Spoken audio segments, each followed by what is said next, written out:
como é que você define essa coisa de inteligência emocional? Uhum. Como é que você entende esse conceito?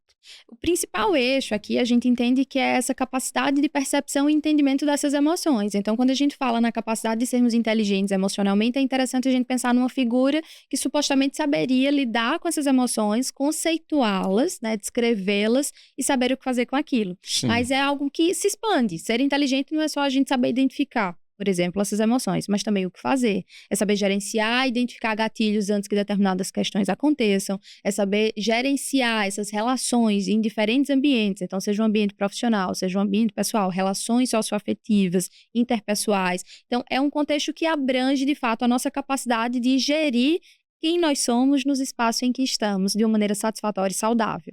Joia, joia. Bom, tem como a gente, então, com base em que a gente consegue dizer, por exemplo, que alguém tem escala de inteligência emocional?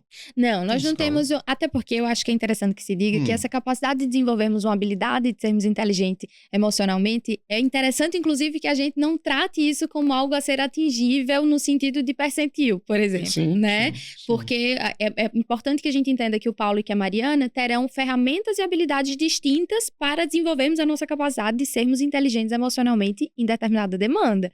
Nós desenvolvemos, a partir da nossa própria história, as nossas próprias ferramentas, né, para desenvolver essa capacidade de gerir e de lidar com essas emoções.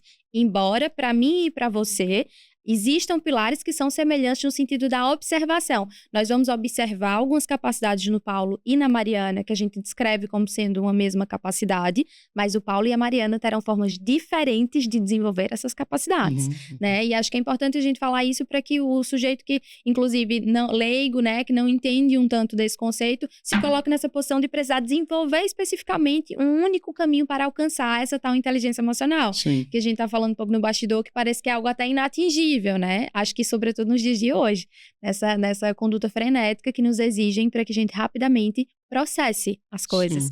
Ser inteligente emocionalmente não tem a ver com a agilidade que nós teremos para processar as nossas emoções, mas com a nossa capacidade saudável de fazer.